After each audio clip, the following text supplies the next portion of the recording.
ഈ യുദ്ധം തുടങ്ങിയതിന് ശേഷം വളരെ കൃത്യതയോടുകൂടി സൈപ്രസ്, ഇസ്രായേൽ, ഗൾഫ് രാജ്യങ്ങൾ, അമേരിക്കയുടെ പടക്കപ്പൽ, ഇവിടേക്കെല്ലാം മിസൈൽ ആക്രമണം നടത്താൻ കഴിഞ്ഞതിൽ റഷ്യയുടെ സാങ്കേതിക സഹായം അവർക്കുണ്ട്. അപ്പോൾ റഷ്യക്ക് നേരിട്ട് ഇതിൽ നിന്ന് ഇടപെടാനുള്ള ശേഷി ഇപ്പോഴില്ല.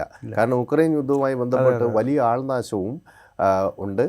പിന്നെ കഠിനമായ ഉപരോധത്താൽ അവരുടെ സാമ്പത്തിക സ്ഥിതിയൊക്കെ വലിയ പരുങ്ങലിലാണ്. മാത്രമല്ല അതൊരു ലോക യുദ്ധത്തിലേക്ക് വഴിതിരിച്ചു വിടും.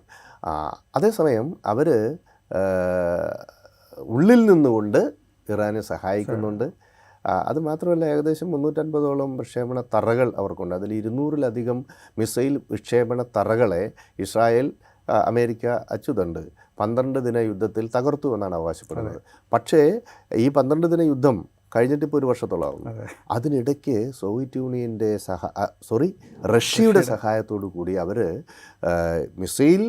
മിസൈലുകളുടെ ശേഷി വർദ്ധിപ്പിക്കുകയും പുതിയ വിക്ഷേപണ തറകൾ കേടുപാട് പറ്റിയതൊക്കെ പഴയ നിലയിലാക്കുകയും മൊബൈൽ പ്രക്ഷേപണ തറകൾ സജ്ജീകരിക്കുകയൊക്കെ ചെയ്തു എന്നാണ് മനസ്സിലാക്കുന്നത്. അതുകൊണ്ടാണ് ഇത്ര വലിയ ബോംബാക്രമണം ഉണ്ടായിട്ടും അവരുടെ മിസൈൽ വിക്ഷേപണ തറകളെ സംരക്ഷിക്കുവാനും അവിടുന്ന് മിസൈലുകളെ കൃത്യമായി അമേരിക്കയുടെ സൈനിക താവളങ്ങളെയും അമേരിക്കയെ സപ്പോർട്ട് ചെയ്യുന്ന രാജ്യങ്ങളിലേക്കും പ്രയോഗിക്കാനും അവർ